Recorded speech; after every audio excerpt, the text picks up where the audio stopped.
English బాగా నేర్చుకోవడంలో నేను బాగా షైన్ అయ్యానని చెప్పడం చాలా సంతోషం. మరి క్రిస్మస్ సందర్భంగా మన ఓఎస్కి అందరికీ గిఫ్ట్స్ ఇవ్వాలని ఎందారు చెప్పండి. యాక్చువల్గా మన క్రిస్టియన్స్ అందరూ మన వచ్చి నన్ను అడిగారు, సెమీ క్రిస్మస్ ఏదైనా చేద్దాం ఫీస్ట్లా పెడతాను. నేను కొంచెం వర్క్ బిజీలో ఉన్నాను, మీ అందరికీ తెలుసు. ఆ చీరాల సక్రటరీ ఇన్స్పెక్షన్ అది ఎంక్వైరీ రిపోర్ట్ ఇవ్వాలని సార్ కొంచెం ప్రెజర్ చేయడం అంటే టైం ఎక్కువైంది. దాని మీద నేను ఎక్కువ కాన్సన్ట్రేషన్ మీద ఇవ్వడం బట్టి నేను ఇటువైపు పొరపాటునట్టు. ఏదైనా మరి తను తీసుకున్న నిర్ణయాన్ని నేను అభినందిస్తూ చిన్న మాట ఏంటంటే గిఫ్ట్స్ ఇస్తానన్నట్టు. క్రిస్మస్ అంటేనే గిఫ్ట్. అది ఏంటి గిఫ్ట్ అంటే దేవుడు తన కుమారుడిని లోకానికి గిఫ్ట్గా ఇచ్చాడు. గిఫ్ట్ అనే మాటకు అర్థం ఏంటంటే ఒకరికి మనం ఉచితంగా ఇచ్చాడు, మళ్ళీ దానికి తీసుకోమని, దాన్ని గిఫ్ట్ అంటాం. ఆ దేవుడు ఏంటంటే తన కుమారుడైన యేసుక్రీస్తుని ఈ లోకానికి గిఫ్ట్గా ఇచ్చాడు.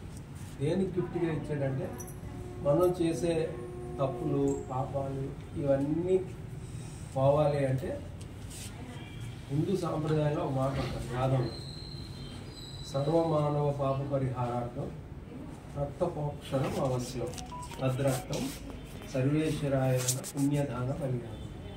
ప్రతి మానవుడి తాలూకా పాపం పోవాలంటే పరిశుద్ధమైన రక్తం కావాలి. పాప పరిహారానికి రక్తం అవసరం. రక్తమే పాపాన్ని తీసివేస్తాడు. ఆ రక్తం కూడా ఎవరిదై ఉండాలట? దేవుడిదై ఉండాలి. అది కూడా ఎలాగై ఉండాలి? పుణ్యదాన బలియాగం. దానం అంటే అర్థం ఏంటి? ఉచితంగా ఇచ్చేది, ఆశించకుండా ఇచ్చేది. బలి ఇవ్వాలి, బలియాగం. బలి అంటే అర్థం ఏంటంటే నరకబడడం. అలాగే ఎవరైతే చేస్తారో ఆ రక్తం ద్వారా ప్రతి మానవుడి తాలూకా పాపాలు పోతాయని వేదం చెప్తుంది. అలాగా ఎవరైనా చేశారంటే దేవుడే. ఈ లోకంలో ఎవరు మంచివాడు అంటే పరిశుద్ధుడు అంటే దేవుడు ఒక్కడే పరిశుద్ధుడు, ఎవరు కాదు. ఇంకెవరైనా పరిశుద్ధులు అంటే వాళ్ళే దేవుళ్ళు అవుతారు. దేవుడు ఒక్కడే, ఆయన ఒక్కడే పరిశుద్ధుడు. సో ఆ దేవుడే మానవుడిగా అవతరించి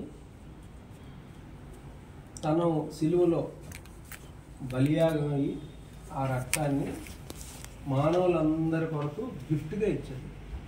so Christmas is nothing but a gift of God. దేవుడు ఇచ్చిన ఉచితమైన బహుమానమే క్రిస్మస్. అంటే దేవుడు మానవుడిగా ఈ లోకంలో పుట్టడం ఎందుకు పుట్టాడంటే ఆ యొక్క బలిని అర్పించడానికి, మనందరికీ మోక్షాన్ని ఇవ్వడం. So Christmas nothing but A gift of God. అది తలంచుకొని అందరికీ గిఫ్ట్స్ ఇస్తారు క్రిస్మస్లో. అదనమాట. క్రిస్మస్ మరుసటి రోజు ఏంటంటే బాక్సింగ్ డే అంటారు. ఏంటి బాక్సింగ్ డే? నాకు తెలియనప్పుడు ఏదో బాక్సింగ్ ఆడతారు కదా, ఆడి అనుకున్నాను. బాక్సింగ్ డే అంటే అర్థం ఏంటంటే క్రిస్మస్కి వచ్చే గిఫ్ట్స్ బాక్సులు అవన్నీ ఇప్పుతారు మన మరుసటి రోజు. ఆ బాక్సులు అన్నీ ఇప్పుతారు కాబట్టి బాక్సులు అంటే గిఫ్ట్స్ అన్నమాట.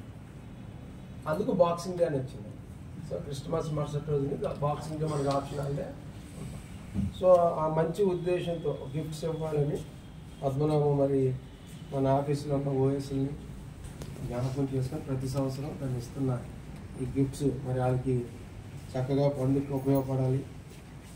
అలాగే ఇవన్నీ మనసులో పెట్టుకొని మనం ప్రతి సంవత్సరం మంచిగా చేస్తున్నారు మీరు అందరూ.